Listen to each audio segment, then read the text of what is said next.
Welcome to On Cooldown, the weekly WoW news show where we talk about the happenings of World of Warcraft and Blizzard, and if the game is dead. It's not. Well, it's no more dead than a Forsaken.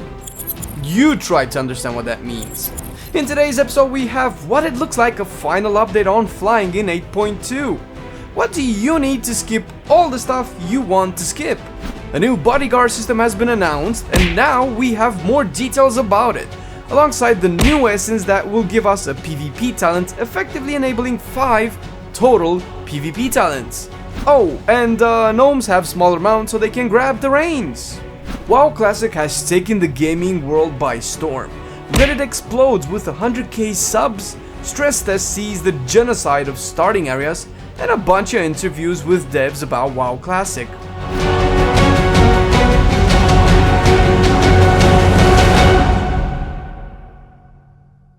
Hope you nerds had an amazing week and now you're enjoying the weekend at home with some WoW news to butter you up. So let's not waste any more goddamn time and get right into it.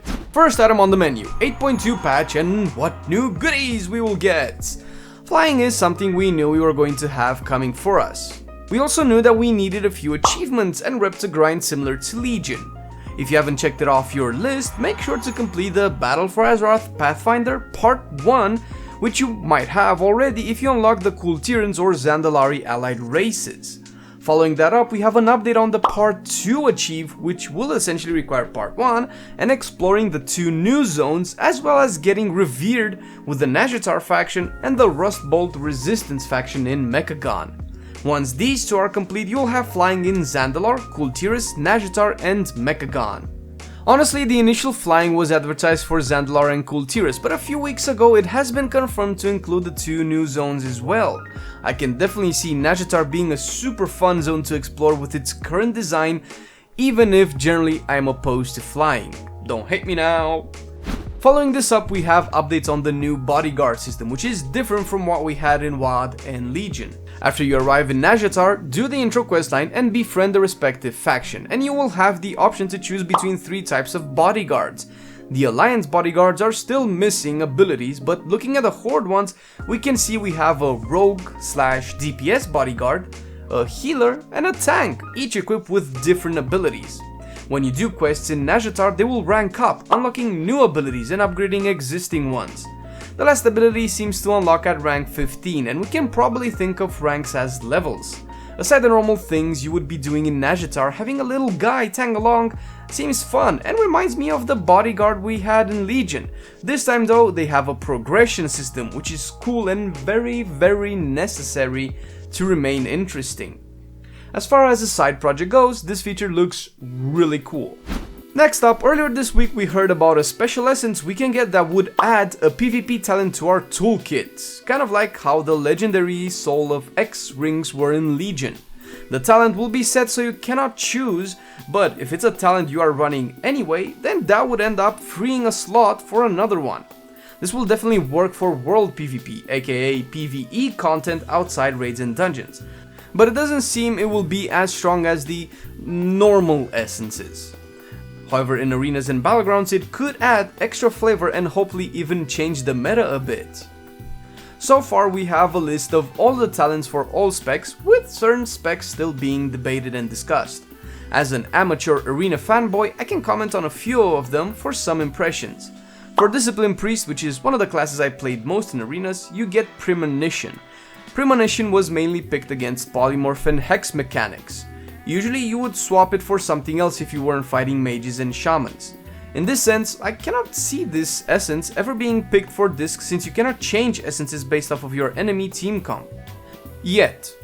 However, take Unholy Decay for instance, or how Marcelian likes to call them, a disgusting way to stop players from around the world to play disc priests in arenas. Thank you. You get Necrotic Strike, which is taken 99% of the time. The other 1% of the time you take Necrotic Strike instead. So this could be a solid pick for Unholy that leaves room to pick stuff like Lichborn, Transfusion, etc. But hey, maybe you have a cool combo of talents that cannot be pulled off without this essence, in which case, tell me, because I want to duel Marcelian with it and maybe I can finally win some! Lastly, a subject you should definitely be concerned about: mount sizes. Specifically for tauren and gnomes, because of the two different sizes that these two have and how the mounts scale.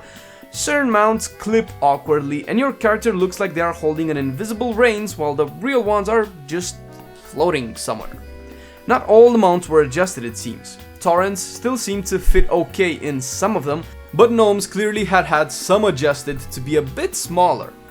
What do you think? Any mount for any race you would like its size to be changed? Leave a comment down below, you know we answer them all. And with this we can squeeze into the world of WoW Classic. Last week a lot of people got access to the closed beta, which is limited to level 30 only. You would see a bunch of "I was wrong" videos, which are actually kinda cool.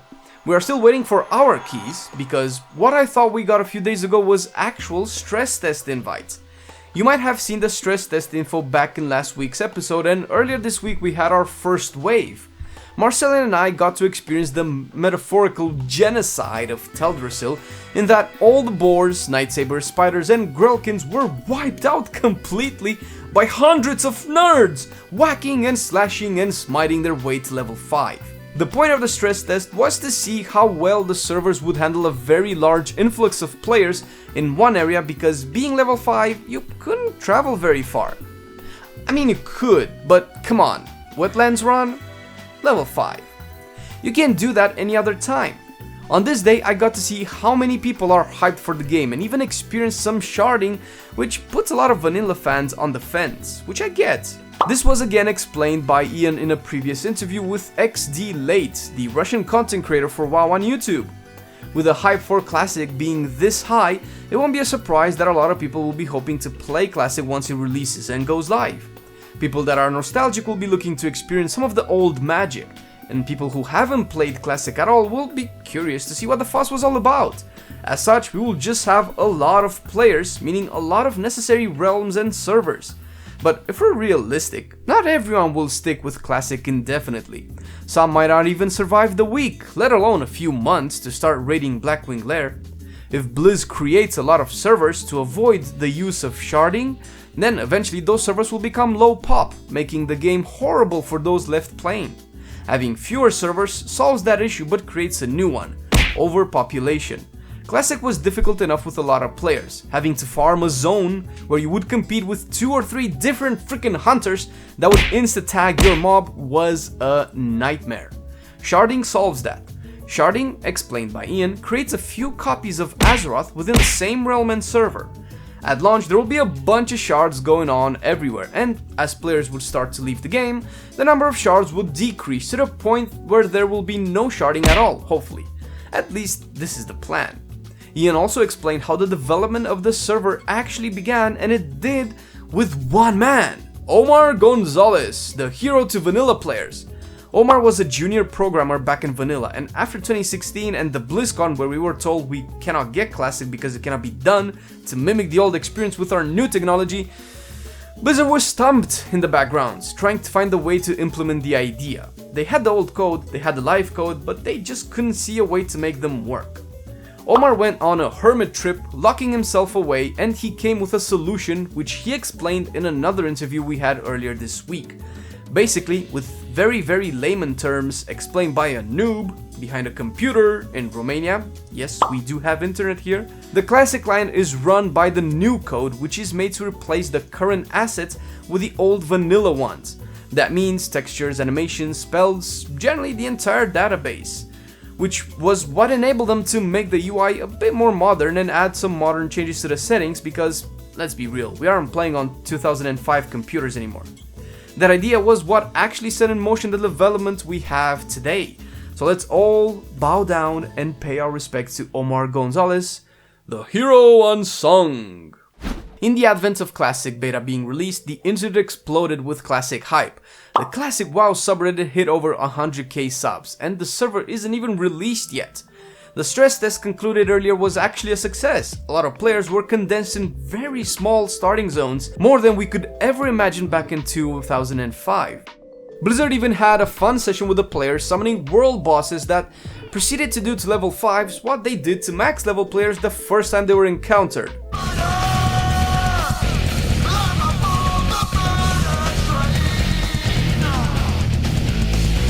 Marcelian and I managed to catch a few hours of a more peaceful Teldrassil. And by peaceful, I mean that I haven't seen so many dead mobs since the burning of Teldrassil, which in hindsight, I believe it was masterminded by the collaboration of Manji Nightsaber and Young Thistle Boars Incorporated. The amount of time we played is not relevant for any kind of impressions or conclusions.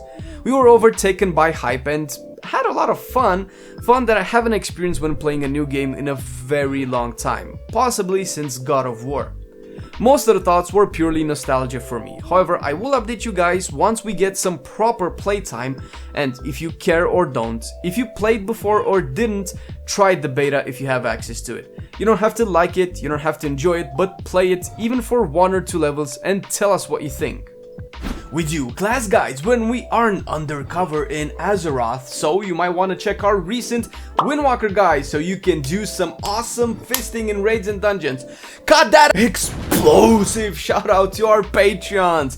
Thank you very much for your continued support, guys. We love y'all. And if you are interested in becoming a Patreon and joining our team, check the description information down below.